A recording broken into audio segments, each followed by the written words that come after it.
Okey guys, hari ini saya akan bawa kalian untuk melihat air terjun tertinggi di Jawa Timur. Ketinggiannya mencapai sekitar 200 meter.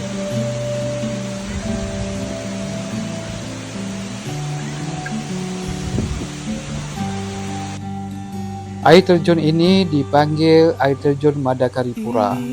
Ia terletak di Kecamatan Lumbang, Kabupaten Probolinggo, Jawa Timur.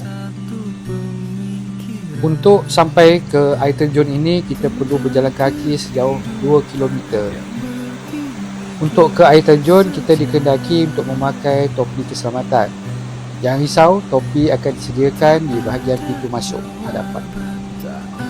Nama Madakaripura ini diberi nama bersempena nama Patih Gajah Mada, iaitu seorang panglima tentera yang terkenal pada masa dahulu. Dan tempat ini merupakan tempat pertapaan semasa beliau hidup. Dan dipercayai beliau bertapa di salah satu gua yang berada di dalam kawasan ini.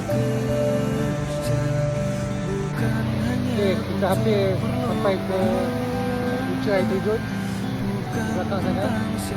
Tuan abang. Nanti kita akan tunjukkan lagi secara lebih dekat macam mana rupa air terjun ni. Di sini terdapat beberapa air terjun yang kecil mengalir keluar daripada tebing dari atas dan mewujudkan suasana yang amat mengasyikkan. Seakan-akan kita berada di dalam kawasan hujan. Ini air terjun sebenarnya.